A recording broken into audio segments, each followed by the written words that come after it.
All right, buckle up, everybody, because today we are diving deep into the murky waters of global trade wars. Oh, yeah. We've got a stack of articles here, and they all seem to agree. Things are getting kind of tense between the U.S., the EU, and China. Yeah, for sure. And this time, it's not just about soybeans and steel. Right. Big tech is smack dab in the middle of it all. Yeah, it's an interesting situation, and it could have some pretty big impacts for all of us. Yeah, that's what I'm curious about. Like, how does this actually affect me? What does it mean for my day-to-day life? But before we get into that, can you give us a little background? Like, what's the deal with these trade wars? What's going on? Okay, so, well, it's complicated, but the basic idea is that countries are using these tools, these economic tools like tariffs, Okay. and other measures to try to protect their own industries, right? And gain an advantage over their rivals. I see. So, for example, a tariff is basically like a tax on imported goods, which makes them more expensive, right, for consumers, Right. and can help domestic producers compete. Okay, that makes sense. So it's all about trying to, protect your own... Level the playing field. Yeah, level the playing field, exactly. Okay, so where does President Trump fit into all of this? Because the articles mention he's been pretty vocal about tariffs, right? Absolutely. He's been a big proponent of using tariffs as a tool to kind of address trade imbalances. Oh, okay. And he's been talking about, potentially imposing tariffs on steel and aluminum imports from the EU. Okay. And he's even, hinted at raising rates to match those of other countries. Right. So it's definitely a move that reminds a lot of people of his approach back in 2018 when he imposed tariffs on goods from China. Right. Yeah, I remember that. That was a big deal back then. Exactly. So what's the strategy here? Is he trying to pick a fight with everybody? Like what's the end game? Well, Trump has explicitly stated that he sees these tariffs as a way to address what he perceives as unfair trade practices by the EU. Okay. He's particularly concerned about their handling of U.S. tech companies. Right. And this thing called a trade surplus that they have with the U.S. Wait, hold on. Trade surplus? Can you break that down for those of us who don't have economics degrees? Sure. A trade surplus, it basically just means that a country exports more goods and services than it imports. So they're selling more than they're buying. Exactly. Okay. So in this case, the EU is selling more to the U.S. than it's buying from them. Gotcha. And Trump sees this as a problem. Okay. And he believes that, tariffs can help balance the scales a little bit. So he's basically using tariffs as a way to force the EU to change their policies. Yeah, you could definitely see it that way. That sounds pretty aggressive. It can be seen that way. Yeah. And it's definitely creating a lot of uncertainty in global markets because businesses don't really know what to expect, right? Yeah, right. And this unpredictability can really impact investment and economic growth. Makes sense. Okay. Yeah.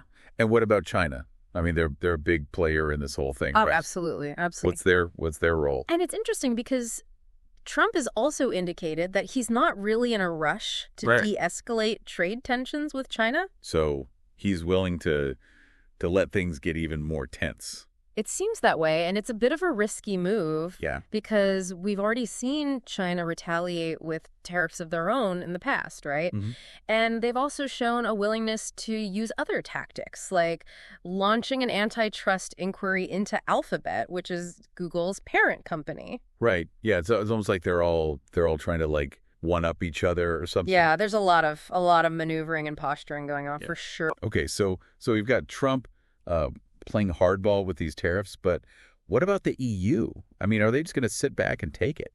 Not exactly. They've got a new tool up their sleeve called the Anti-Coercion Instrument, or ACI. ACI, that sounds serious. It has the potential to be. Yeah. It basically gives the EU a broader range of options to respond to what they perceive as economic bullying.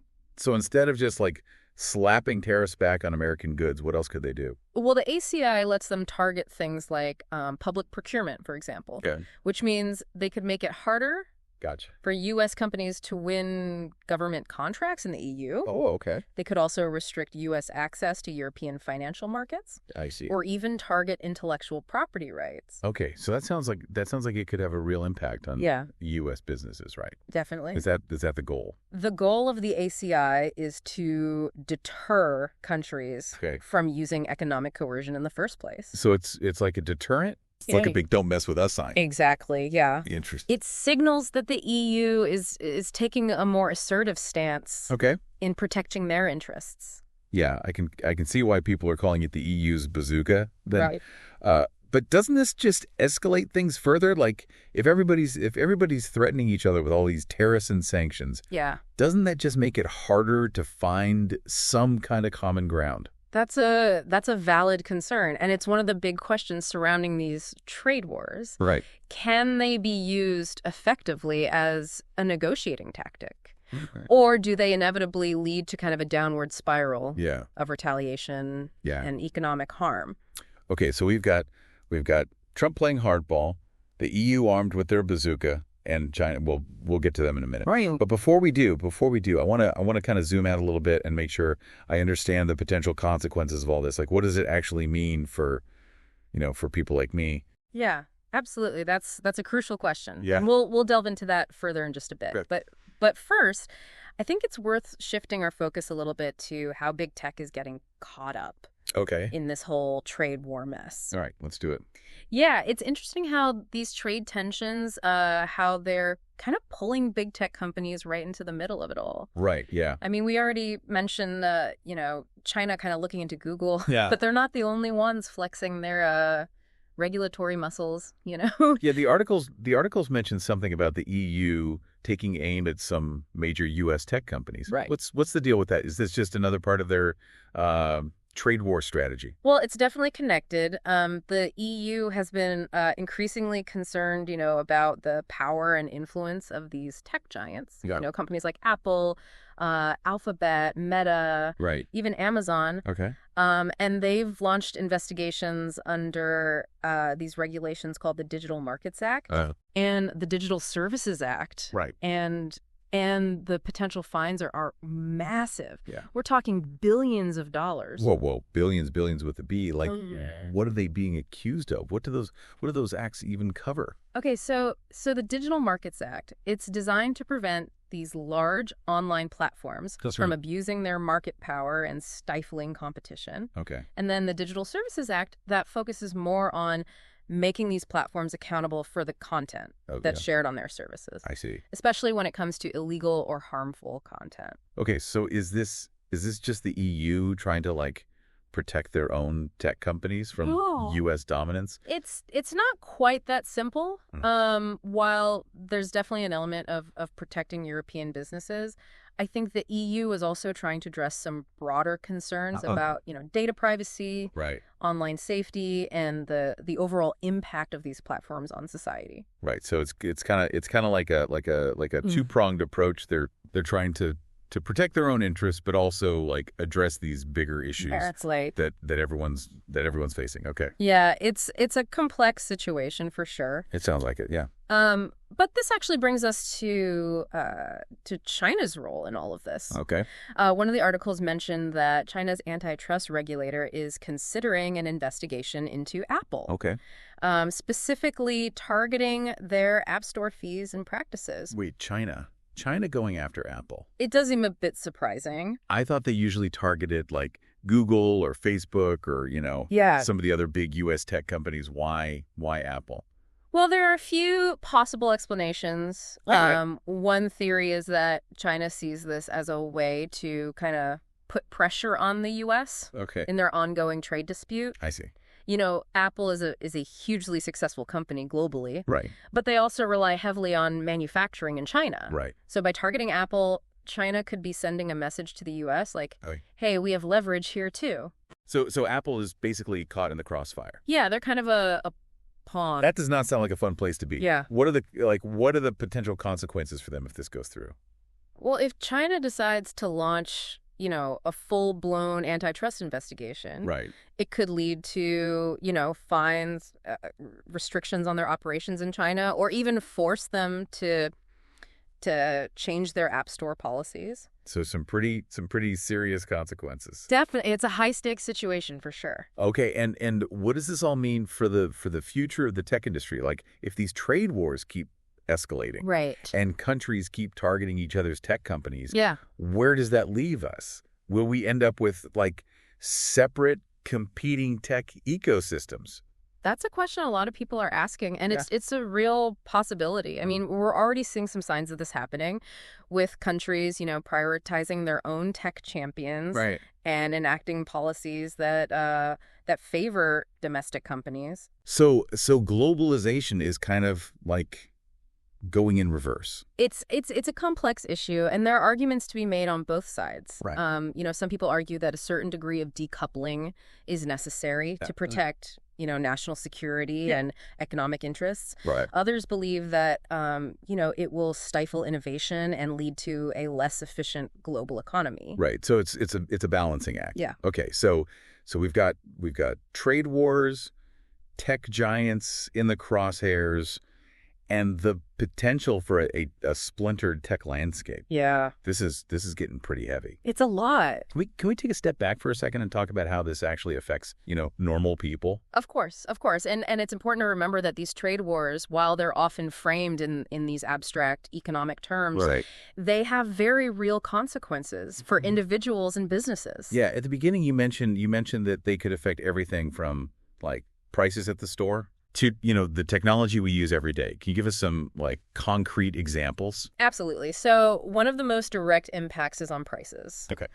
When tariffs are imposed on imported goods, those costs are often passed on to consumers. Right. So you might see the price of your favorite imported cheese go up, or that new phone you've been eyeing might become more expensive. Ouch. Yeah, I was already feeling the pinch at the grocery store. Right.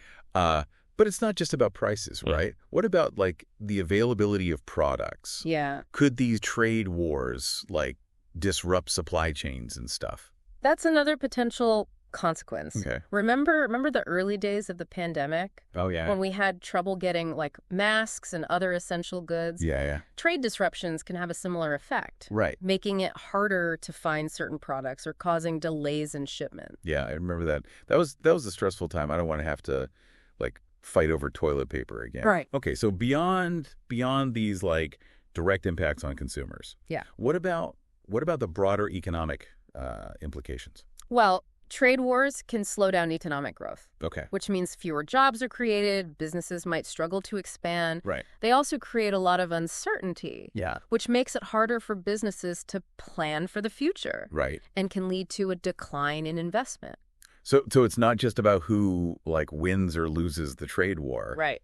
Everybody kind of ends up paying a price. Exactly. And it's important to remember that these trade wars are happening against this backdrop of rapid technological change. Right. The rise of AI, automation, digital platforms. Yeah. All of this is already transforming the global economy. Right. And these technologies are often at the heart of these trade disputes. So it's like a whole new dimension to this whole thing. Yeah. Okay, but how does this impact us on a day-to-day level? How does that play out? Well, think about it this way. The development and adoption of new technologies can have a huge impact on our lives. Right. Everything from the jobs we do to the way we communicate, access information. Yeah. If these trade wars lead to a more fragmented tech landscape, right, it could actually slow down innovation and limit the choices available to consumers. So instead of having access to the best technology from all over the world, we might be stuck with whatever our own country produces,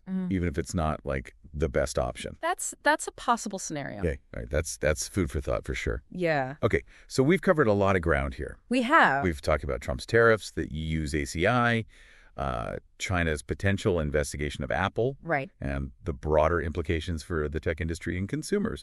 But before we wrap up, I want to go back to something you mentioned earlier. Go ahead. The historical context. Right. Didn't we see something similar happen back in 2018? You're absolutely right. There are some interesting parallels between the current situation and what happened back in 2018. Yeah. When Trump first imposed tariffs on steel and aluminum from the EU. Yeah, I remember that. That caused quite a stir. It did. How did the EU respond back then? Did they just roll over? Not at all. They retaliated with tariffs of their own. Okay.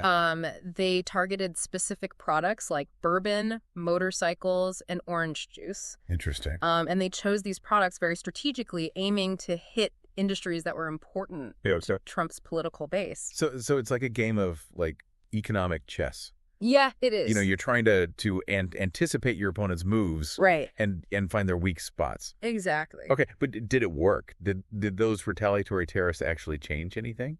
It's hard to say for sure. The tariffs definitely caused some economic pain on both sides, right? But they also led to negotiations, and eventually a partial resolution of the dispute. So is that what we can expect this time around? More tariffs, more retaliation?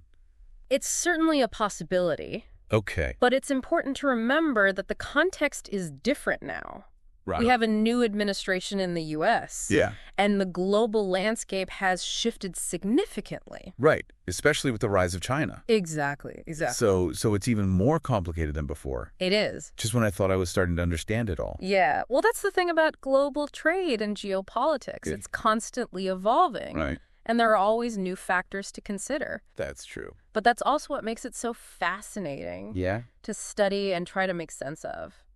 Well, you've definitely given me a lot to think about. Good, I'm glad. But before we dive even deeper, I think it's time for a quick recap. Okay. We've covered a lot of ground here. We have. I just want to make sure I'm keeping up. So, if I'm understanding this right, we've got like the U.S., the EU, and China all kind of like locked in this trade war standoff. Yeah, pretty much. Each one's using like different tactics, tariffs, regulations, trying to get a leg up. It's a high stakes game for sure. Yeah, and then we've got these big tech companies like Apple, Google, Amazon stuck in the middle of it all, facing, scrutiny. Right. Potential sanctions from both sides. Exactly. Yeah, it's a lot for those companies to navigate. Okay, I think I'm starting to get the big picture here, but can we bring it back down to earth for a second? Sure. You mentioned earlier that these trade wars could have like real world impacts on people like me. Right. Can you give me some specific examples of what that might look like? Absolutely. So let's start with prices. Okay. Remember those tariffs we were talking about? Yeah. When those tariffs are imposed on imported goods, right, those costs often get passed along to consumers. Okay. So you might see the price of your favorite imported cheese go up. Okay. Or that new phone you've been eyeing might become more expensive. Ugh. Yeah, I was afraid you're going to say that. My grocery bill is already high enough. Yeah, it's a real concern. It's not just about prices though, right? Right. What about like the availability of products? Could these trade wars actually like disrupt supply chains? Yeah. Lead to shortages? That's definitely a possibility. Okay. Think back to the early days of the pandemic. Oh, yeah. When we had trouble getting masks and other essential goods. Yeah. Trade disruptions can have a similar effect. Okay. Making it harder to get certain products. Right. Or causing delays in shipments. Yeah, I remember that. That was a stressful time. Right. I don't want to have to, like, fight over toilet paper again. Nobody wants that. Okay, so beyond these immediate impacts on consumers, what are the broader economic consequences? Right. Well, trade wars can slow down economic growth. Okay. Which means fewer jobs are created, businesses might struggle to expand. They also create a lot of uncertainty, which makes it harder for businesses to plan for the future. Right. And can lead to a decline in investment. So it's like a ripple effect, right? Right. What starts as a trade dispute between countries ends up impacting businesses, exactly, individuals, precisely, all sorts of unexpected ways. And that's why it's so important to understand the complexities of these issues. Yeah. And to consider the potential consequences for everyone involved. Okay, I'm convinced these trade wars are a big deal. They are. Is there anything we can do about it though? I mean, I'm just one person. Can my actions really make a difference? Well, first and foremost, staying informed is crucial. Okay. The more you understand about these issues, the better equipped you'll be to make informed decisions as a consumer and as a citizen. So keep listening to podcasts like this one. Exactly. And don't stop there. Read articles, engage in conversations with friends and family, share what you learn. Okay. Raising awareness is a powerful tool for change. I can do that.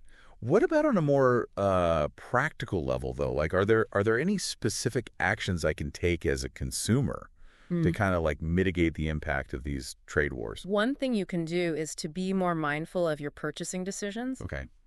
Consider buying local products whenever possible. Okay. To support your local economy and reduce your reliance on imported goods. Makes sense. And maybe try to, like, cut back on unnecessary spending in general. That's always a good idea. Yeah. Especially when facing potential economic headwinds. Right. Building up your savings and reducing debt can provide a buffer against financial shocks. All right. I'm taking notes. Support local businesses. Be a mindful consumer.